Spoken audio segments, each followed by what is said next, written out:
नमस्कार दोस्तों। एक बार की बात है, एक गांव में भागवत कथा कहने के लिए एक पंडित जी को आमंत्रित किया गया। एक सप्ताह तक कथा चली। जब कथा की समाप्ति हुई तो पंडित जी को बहुत सारी दान दक्षिणा मिली। उन्होंने एक पोटली में उसको बांधकर घोड़े पर सवार होकर पंडित जी चल दिए। जिस गांव में पंडित जी ने कथा कही थी, उसी गांव में एक बहुत ही सीधा साधा और गरीब किसान था। इस भोले भाले किसान का नाम था धन्ना जाट। देखना क्या था, जैसे ही पंडित जी घोड़े पर सवार हुए, किसान ने आनन फानन में पंडित जी के पैर पकड़ लिए। वो किसान बोला कि अरे पंडित जी, आप कहाँ चल दिए बिना मेरा बेड़ा पार किए। आपने तो कहा था कि जो ठाकुर महाराज की सेवा करता है तो ठाकुर जी उसका बेड़ा पार कर देते हैं, लेकिन अब तो आप जा रहे हैं। ना ही मेरे पास ठाकुर जी हैं और ना मैं ये जानता हूँ कि कैसे उनकी पूजा की जाती है। अतः आप मुझे ठाकुर जी को देकर ही यहाँ से जाएं। अब क्या होना था? पंडित जी बड़े असमंजस में पड़ गए। पंडित जी को तो अपने घर जाने की जल्दी पड़ी थी। उन्होंने कहा कि ठाकुर जी तुम ही ले आओ। धन्ना बोले कि मैंने तो कभी ठाकुर जी को देखा ही नहीं, तो लाऊंगा कैसे। पंडित जी को अपने घर जाने की जल्दी थी। उन्होंने सोचा कि कैसे इससे पिंड छुड़ाएं। उन्होंने अपनी पोटली खोली और भंग घोटने वाला सिलवट्टा पकड़ा दिया और बोले कि ये लो, यही हैं ठाकुर जी। आज से इन्हीं की पूजा अर्चना करना और प्रसाद चढ़ाना। अब धन्ना जाट थोड़ा खुश हुए। फिर पंडित जी को बोले कि आपने ठाकुर जी तो दे दिए, अब इनकी सेवा और पूजा कैसे करें ये भी तो बताओ। पंडित जी बोले, अरे भाई, आप नहा धोकर अपने ठाकुर जी को नहलाना और फिर भोग चढ़ाना। ये कहकर आनन फानन पंडित जी वहाँ से चल दिए घोड़े पर सवार होकर। धन्ना ने शुरू किया फिर ठाकुर जी की पूजा। अब धन्ना फूले नहीं समा रहा था। निहायत सीधा साधा धन्ना चल दिया झूमते हुए अपने घर। सुबह तड़के उठकर जल्दी से नित्य कर्म करने के बाद पंडित जी के कहे अनुसार सिलवट्टे रूपी ठाकुर जी को अच्छे से नहलाया और उनको एक अच्छी जगह अपने घर में स्थापित कर पूजा पाठ के लिए तैयार कर दिया। चूँकि धन्ना बहुत ही गरीब था और विधवा माँ का गरीब बेटा था, उसके पास भोग लगाने के नाम पर कोई पंडित जी की तरह बढ़िया सामग्री नहीं थी। अतः उसने जो नित्य भोजन करता था उसी के हिस्से के रूप में बाजरे की रोटी और मिर्च की चटनी ही भोग लगाया। अब चूँकि धन्ना ने भी अभी भोजन नहीं किया था, सो उसने भी ठाकुर जी से कह दिया कि अब तुम्हारी बारी है, अब तुम भोग लगाओ तो मैं खाऊंगा। जब ठाकुर जी धन्ना जाट के लिए भोग नहीं लगाए तो देर बाद धन्ना बोल उठा, पंडित जी तो ठहरे धनवान व्यक्ति, वो नियमित तो तुम्हारे लिए खीर पूड़ी और मोहन भोग का प्रसाद चढ़ाते हैं और मैं एक गरीब किसान हूँ। मेरे पास तो यही बाजरे की रोटी और हरी मिर्च की चटनी है, आपको यही खाना पड़ेगा। खीर पूड़ी मेरे बस का नहीं है। फिर भी कुछ ठाकुर जी ने नहीं सुना और ना ही धन्ना के लिए भोग लगाया। बेचारा धन्ना भूखा ही रह गया। ऐसे ही सिलसिला चलने लगा।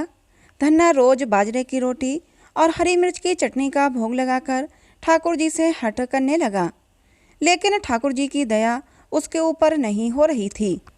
जब 6 दिन बीत गए तो धन्ना फिर बोल उठा, अरे ठाकुर जी, ना आप खाते हो और ना ही मेरे लिए भोग लगाते हो। इस गरीब का भोग खाने में तुमको शर्म आ रही है क्या? तो फिर लो, मैं अपनी आंखें बंद ही कर लेता हूँ। लेकिन ठाकुर जी कहाँ सुनने वाले थे। कोई उत्तर न पाकर 7वें दिन भूखा प्यासा धन्ना अपनी इज्जत और बुद्धि पर उतर ही आया और खूब फूट फूट कर रोने लगा और रोते बिलखते कहने लगा कि मैंने तो सुना था कि आप गरीबों की सुनते हो, उन पर दया करते हो, लेकिन मैं गलत था।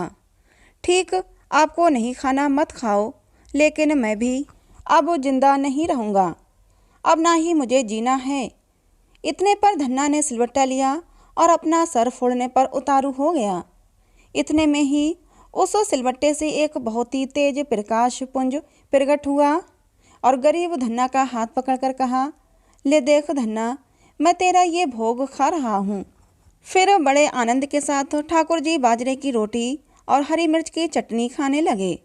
जैसे ही आधे बाजरे की रोटी ठाकुर जी खाए, तब तक धन्ना बोल उठा, क्या ठाकुर जी, अकेले अकेले ही मेरा सारा बाजरे का रोटी खा लोगे? तो मैं क्या खाऊंगा? मैं भी कई दिनों से भूखा प्यासा हूँ। लेकिन आनंद में डूबे हुए ठाकुर जी खूब मज़े से बाजरे की रोटी और हरे मिर्च की चटनी खाने लगे और बोले कि ये बहुत ही अच्छी लग रही है, तुम दूसरा ले लो। धन्ना बोला कि प्रभु, घर में 2 ही रोटी बनती हैं, एक माँ खाती है और दूसरी मैं। अगर दूसरी खा जाऊंगा तो माँ भूखी रह जाएगी। ठाकुर जी बोले, तो फिर तुम ज़्यादा क्यों नहीं बनाते हो?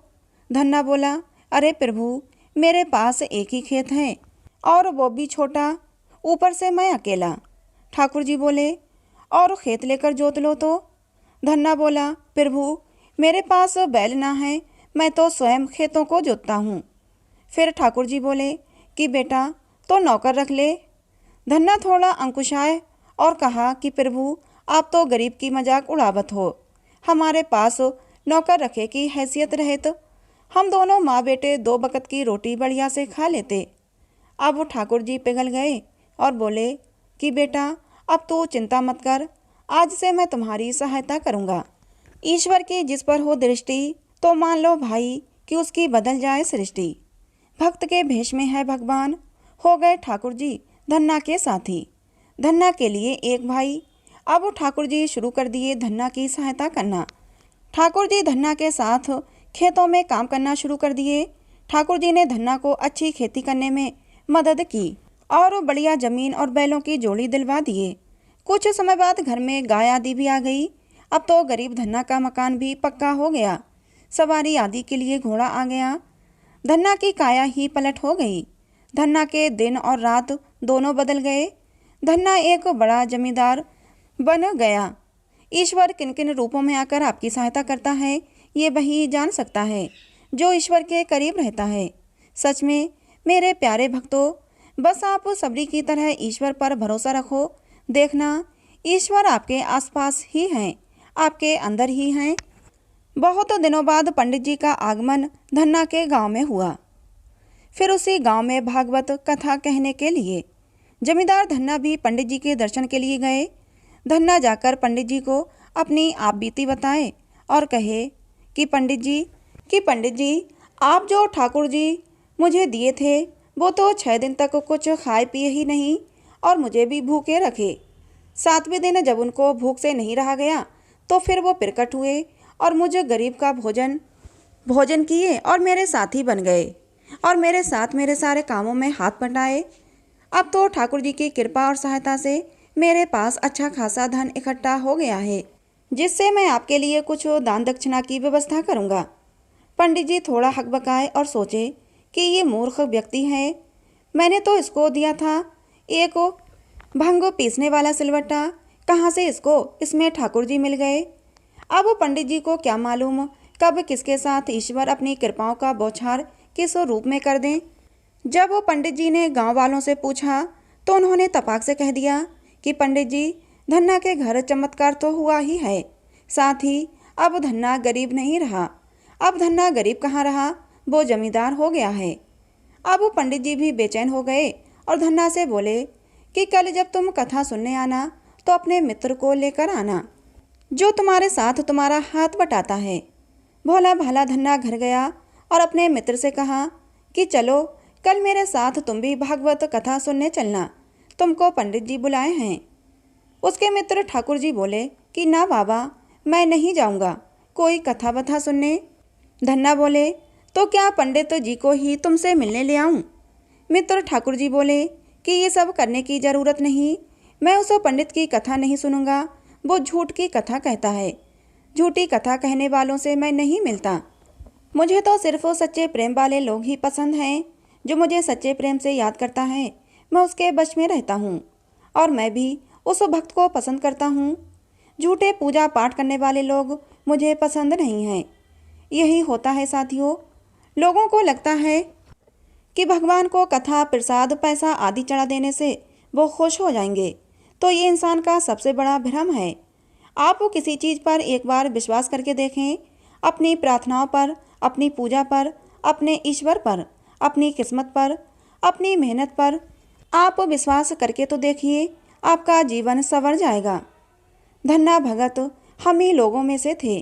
इसके अलावा और भी भक्त हुए, जैसे सूरदास, कबीरदास, सोमनाथ और सबरी।